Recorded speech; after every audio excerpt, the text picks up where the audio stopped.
दुसऱ्या दिवशी सकाळी नेमा काका आणि काकूंना काहीतरी काम असतं म्हणून ते सकाळीच बाहेर निघून गेलेले होते. ध्रुव पण त्यांचं आवरत होता. रोजप्रमाणे धानीने त्याच्यासाठी कॉफी बनवली, पण त्याला कशी द्यायची विचार करत होती. कारण रोज काका नेहमी ध्रुवला कॉफी देत होते, पण आज घरात ना काका होते ना काकू.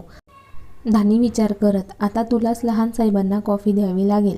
आणि ती ट्रे घेऊन त्याच्या रूमच्या दिशेला जायला निघाली. तशी घाबरली होती, कारण तिने त्याला पाहिले नव्हते, पण आज कोणीच नसल्यामुळे तिलाच कॉफी द्यावी लागणार होती. त्याच्या रूमच्या बाहेर येऊन उभी राहिली. एक दीर्घ श्वास घेतला, पण जायची काही हिंमत होत नव्हती.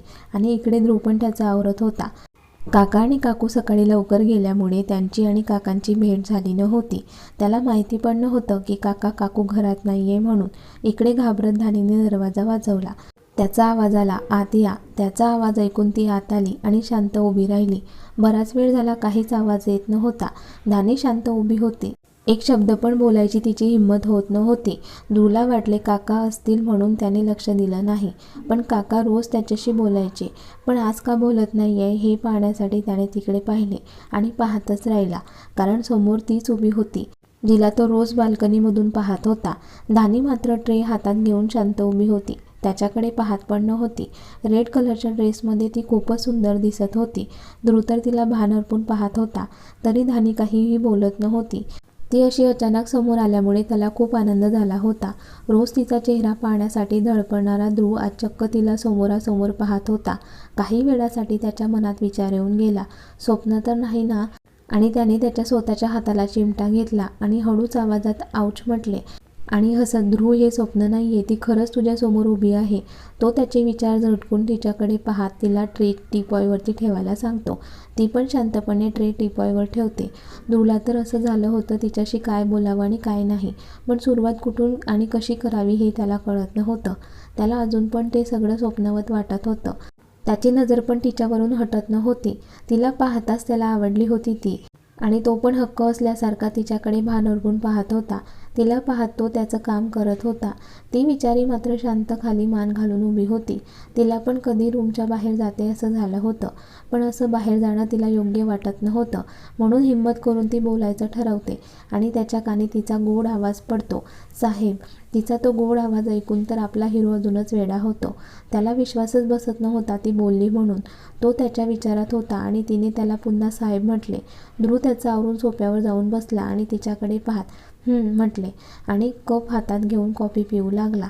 धानी बोलायला लागली, साहेब, काका आणि काकू सकाळीच कुठेतरी बाहेर गेले आहे. त्यांना काहीतरी काम आहे म्हणून. कधी येतील नाही माहिती. तुम्हाला काही लागलं तर मला आवाज द्या, मी करेल तुमची सगळी कामं. ध्रुव स्माईल करत, हो नक्की साहेब, मी जाते, तुम्ही खाली या, नाश्ता पण तयार आहे. आणि ती तिचं काम करायला निघून गेली. इकडे आपल्या हिरोला खूप आनंद झाला. आज अशी सकाळी ती समोर आली आणि काका काकू नाहीये तर ती त्याचे सगळे काम करणार होती. त्याला काय हवं नको ते पाहणार होती. त्याचा ध्रुवला खूप आनंद झाला होता, कारण लपून लपून पाहणारा तो आता तिला समोरासमोर पाहणार होता याचा त्याला आनंद झाला होता. काही वेळाने तो खाली आला आणि डायनिंग टेबलला येऊन बसला. धानीने पाहिले तो चेअरवर बसला आहे. तिने पटकन त्याच्यासाठी प्लेटमध्ये नाश्ता वाढला आणि त्याच्यासमोर प्लेट ठेवली आणि ती त्याच्या शेजारी खाली मान घालून उभी राहिली. आज तिने पोटॅटो पराठे बनवले होते आणि सोबत चटणी, लोणचे आणि दही पण होते. त्याला खूप आवडायचे पोटॅटो पराठा. ते बघून ध्रुवला खूप आनंद झाला. त्याने आनंदाने तिच्याकडे पाहिले आणि तो हॅप्पी होऊन पराठे खाऊ लागला. त्याने पूर्ण फिनिश केले. तोपर्यंत धानी तिथेच उभी होती. धानीने त्याच्याकडे बघून त्याला विचारले, साहेब, दुपारी लंचसाठी टिफिन पाठवू ना. ध्रुव विचार करत, नाही, टिफिन पाठवायची गरज नाही. असंही माझी दुपारी इकडेच मीटिंग आहे, तर मी घरीच येईल लंच करायला. हे बोलताना त्याला मनातून खूप आनंद होत होता, कारण पुन्हा तिला भेटता येईल, तिला पाहता येईल म्हणून त्याने तिला घरी येईल म्हणून सांगितले. त्याचे झाले आणि त्याने एक नजर तिच्याकडे टाकली आणि गालात हसून त्याची बॅग घेऊन तो ऑफिसला निघून गेला. आज ड्रायव्हर सोबत असल्यामुळे तो मागे जाऊन बसला. तो धानीचा विचार करत होताच तोच त्याला साहिलचा फोन आला. साहिलला अर्जंटमध्ये डॉक्युमेंट पाहिजे होते. ध्रुवने फोन ठेवला आणि त्याचा लॅपटॉप ओपन करून त्याला डॉक्युमेंट मेल केलेत. ते झाल्यानंतर त्याला पुन्हा धानीची आठवण झाली. सकाळी तिला समोर पाहिल्यापासून तिचा चेहरा त्याला आठवत होता आणि ते आठवत असताना त्याच्या चेहऱ्यावर गुलाबी हसू पण येत होते. काही वेळाने तो ऑफिसला पोहोचला आणि त्याचं काम करू लागला, पण त्याला घाई होती, ती म्हणजे दुपारी लंच ब्रेक कधी होईल आणि तो घरी कधी जाईल. पुन्हा त्याच्या कामात व्यस्त झाला आणि त्याचं लक्ष घड्याळाकडे गेलं आणि तो त्याची बॅग घेऊन घरी जायला निघाला. शेवटी काय तिला पाहायची ओढ जी होती तो काही वेळातच घरी पोचला. धानीने पण वेळेनुसार सगळं काही बनवले होते आणि त्याची वाट पाहत होती. तोच ध्रुव तिला येताना दिसला. तो दिसताच ती किचनमध्ये गेली आणि पाण्याचा ग्लास घेऊन आली. त्याने ग्लास घेतला आणि तिच्याकडे पाहत पूर्ण पाणी पिले. धानी मात्र खाली मान घालूनच उभी होती. त्याने ग्लास ट्रेमध्ये ठेवला आणि त्याच्या रूममध्ये फ्रेश व्हायला निघून गेला. काही वेळाने फ्रेश होऊन खाली आला.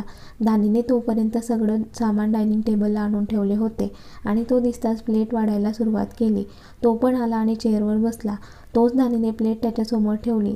त्याने एक घास घेतला आणि विचार करत, मी बोलू का तिच्यासोबत? पण काय बोलू? आणि मी असं बोललं तर तिला वेगळं तर नाही ना वाटणार? पण त्याला तिच्याशी आज काहीही करून बोलायचं होतं. आणि त्याने तिच्याकडे पाहत, ते तुमचं जेवण झाले का? नाही साहेब, ती एवढंच बोलली. ध्रुव तिच्याकडे पाहते, तुमची काही हरकत नसेल तर तुम्ही माझ्यासोबत जेवण करू शकता. त्याचं बोलणं ऐकून ती, नाही साहेब, तुम्ही जेवण करा, मी नंतर जेवण करते. ती ऐकत नव्हती. न राहून त्याने तिला बसायला सांगितले. आता धानी पण घाबरून त्याच्या समोरच्या चेअरवर बसली. पण प्लेटमध्ये घ्यायची तिची हिंमत काही होत नव्हती. त्याला समजले होते ती घाबरली आहे. शेवटी तो उठला आणि त्याने भाजीपोळी प्लेटमध्ये वाढली आणि तिच्यासमोर ठेवली. धानी तर शॉक लागल्यासारखी पाहत होती. तो तिच्याकडे पाहत, जेवण करायला सुरुवात कर.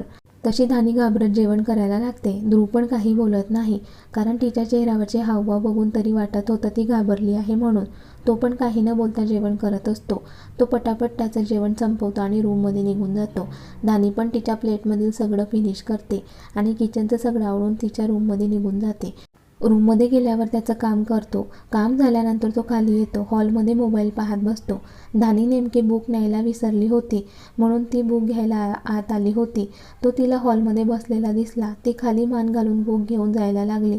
तोच त्याचा आवाज तिच्या कानावर पडला, प्लीज तुझ्याकडे वेळ असेल तर मला 1 कप कॉफी मिळेल का? तशी तिने मान हलवून हो म्हटले आणि ती किचनमध्ये गेली आणि त्याच्यासाठी कॉफी बनवू लागली. काही वेळातच कॉफी तयार केली आणि त्याच्या हातात कप दिला आणि ती बुक घेऊन जायला लागली. तोच त्याचा आवाज आला, प्लीज तुझ्याकडे वेळ असेल तर थांबतेस का? मला बोलायचं आहे तुझ्याशी.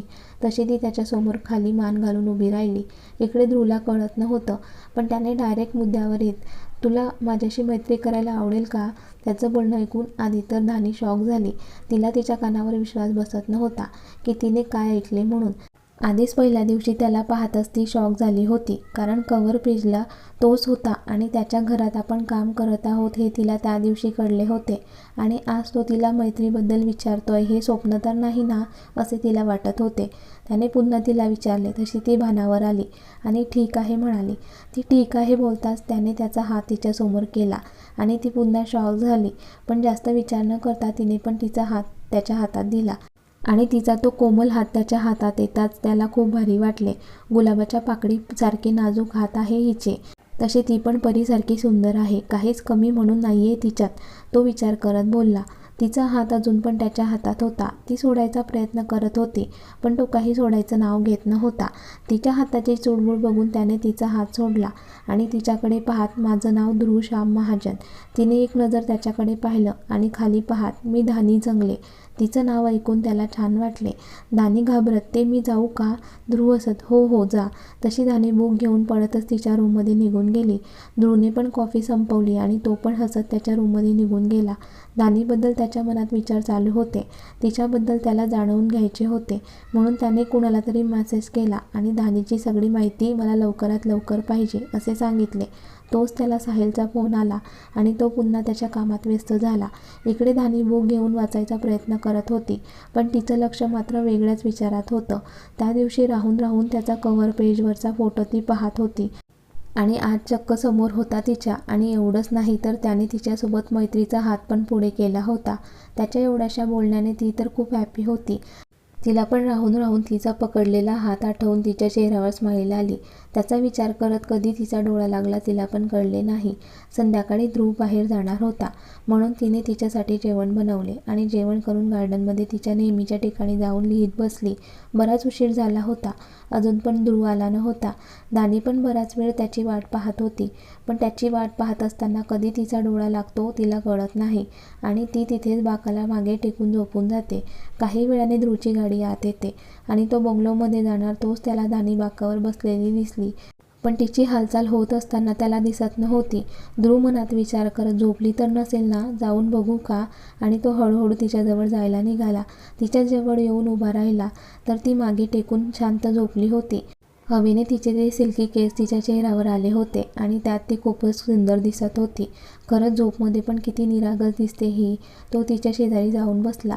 त्याने त्याच्या बोटांनी तिच्या चेहऱ्यावर येणारे तिचे केस बाजूला केले आणि तिला तसंच पाहत तिथेच बसला. आज तिला खूप जवळून मन भरून तो पाहत होता. हळूहळू तो तिच्या खूप जवळ गेला आणि त्याने तिच्या कपाळावर ओठ टेकवले. तिला खूप झोप लागल्यामुळे तिला काहीच कळले नाही. तो बाजूला झाला आणि तिच्याकडे पाहत त्याला हसू आले.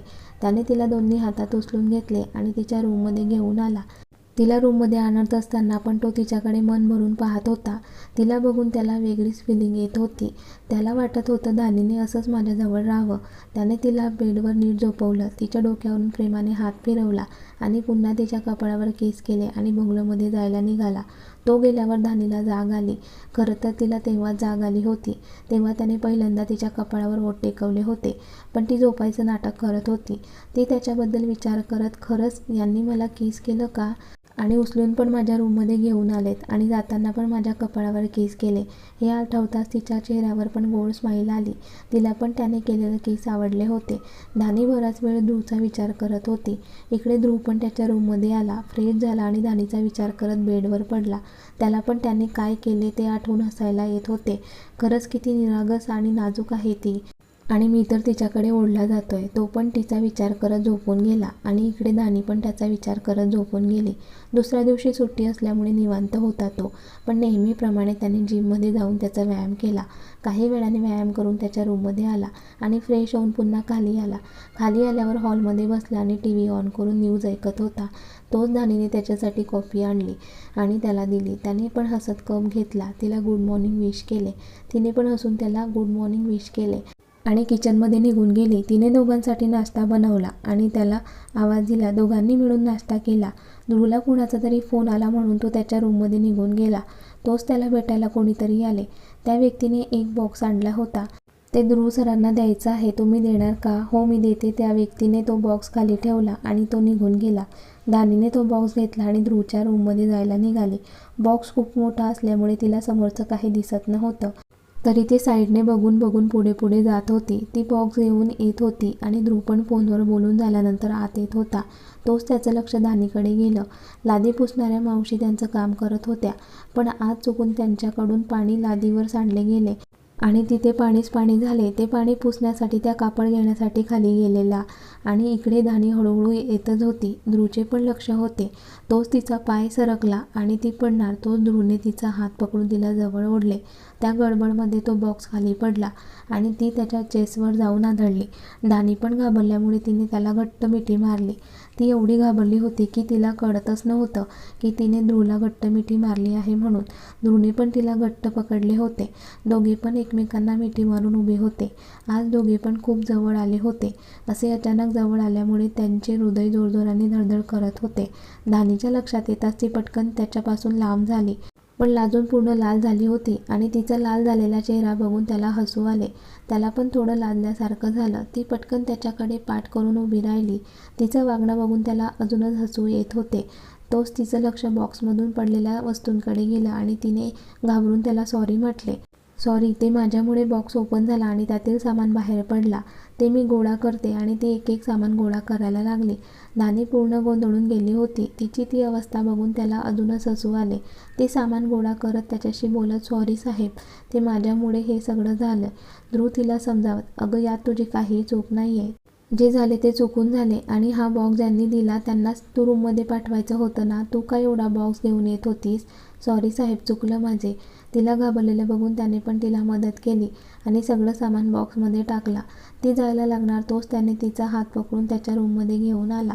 त्याने असं अचानक हात पकडल्यामुळे ती गोंधळून त्याच्याकडे पाहत होती. त्याने तिला चेअरवर बसवले आणि तिला पाण्याची बॉटल दिली. तिने बॉटल घेतली आणि पाणी पिले. तिने ती बॉटल साईडला ठेवली आणि तिने त्याच्याकडे पाहत थँक्यू म्हटली आणि बाहेर जायला लागली. तोच त्याचा आवाज आला, थांब. तशी ती जागच्या जागीच थांबली. "ते तू कॉलेजच्या लास्ट इयरला आहेस ना?" तिने हो म्हणून मान हलवली. "तुझी ब्रँच कोणती आहे?" "Computer science." "मग मी तुला काही काम सांगितले तर करशील?" तसा आपला हिरो बोलायला खूप कडक आहे, पण दानिशी मात्र प्रेमाने बोलत होता. "ते तुला एक्सेल येतच असेल ना?" "हो येते ना." "मग मी तुला सांगतो त्याचं मला सीट बनवून देशील का?" खरं तर ते काम त्याला करायचं होतं, पण तिला त्याने सहजच विचारले आणि तिने हो म्हटल्यामुळे त्याला मनातच आनंद झाला, कारण आता ती पण त्याला काम करायला मदत करणार होती. "ते तुझी मदत झाल्यावर बघ काम कसे लवकर कंप्लीट होईल, कारण ऑफिसमध्ये मला काही लोकांवर डाऊट आहे, तेच मला शोधून काढायचे आहे. मी करेल तुम्हाला मदत, पण मला काही काम आहे ते मी पूर्ण करून येते आणि मग तुम्हाला मदत करते." एवढं बोलून ती बाहेर निघून गेली आणि तिने लादी पुसणाऱ्या मावशींना मदत केली. तिचे काम कंप्लीट केले. तिच्या रूममध्ये जाऊन फ्रेश झाली आणि पुन्हा ध्रुवचे काम करण्यासाठी त्याच्या रूमजवळ आली आणि त्याला बाहेरून आवाज दिला, "साहेब." त्याचा आवाज आला, "ये आत." तशी ती आत आली. इकडे ध्रुवने सगळं काही काढून ठेवले होते. त्याचा लॅपटॉप ओपन करून तो पाहत होता. ती त्याच्यासमोर जाऊन उभी राहिली. ध्रुव लॅपटॉपकडे पाहत तिच्याशी बोलत होता आणि ती ऐकत होती. त्याने तिच्याकडे पाहिलं आणि तिला बसायला सांगितले. ती चेअरवर बसणार तसा त्याचा आवाज आला, "थांब." तशी ती थांबली. तो उठून तिच्या जवळ आला आणि तिचा हात पकडून तिला सोफ्यावर बसवले आणि तिच्या शेजारी बसला. तो तिच्या एवढ्या जवळ बसला होता की त्याच्या शोल्डरचा स्पर्श तिच्या शोल्डरला होत होता. काही वेळासाठी धानीला कळलेच नाही की ध्रुवने तिचा हात पकडून तिला त्याच्याजवळ बसवले. तिच्या पोटात तर मोर डान्स करताय असं तिला वाटत होतं आणि आपला हिरो नेहमी दुसऱ्यांवर रागावून बोलणारा धानीसोबत खूप प्रेमाने बोलत होता. तो तिला काम समजावत होता आणि ती पण समजून घेत होती. तो सांगत होता तशी ती शीट बनवत होती आणि त्याची टोटल सगळं काही चेक करत होती. दोघे पण खूप मनाने काम करत होते. धानी पण त्याच्याकडून शिकून घेत होती.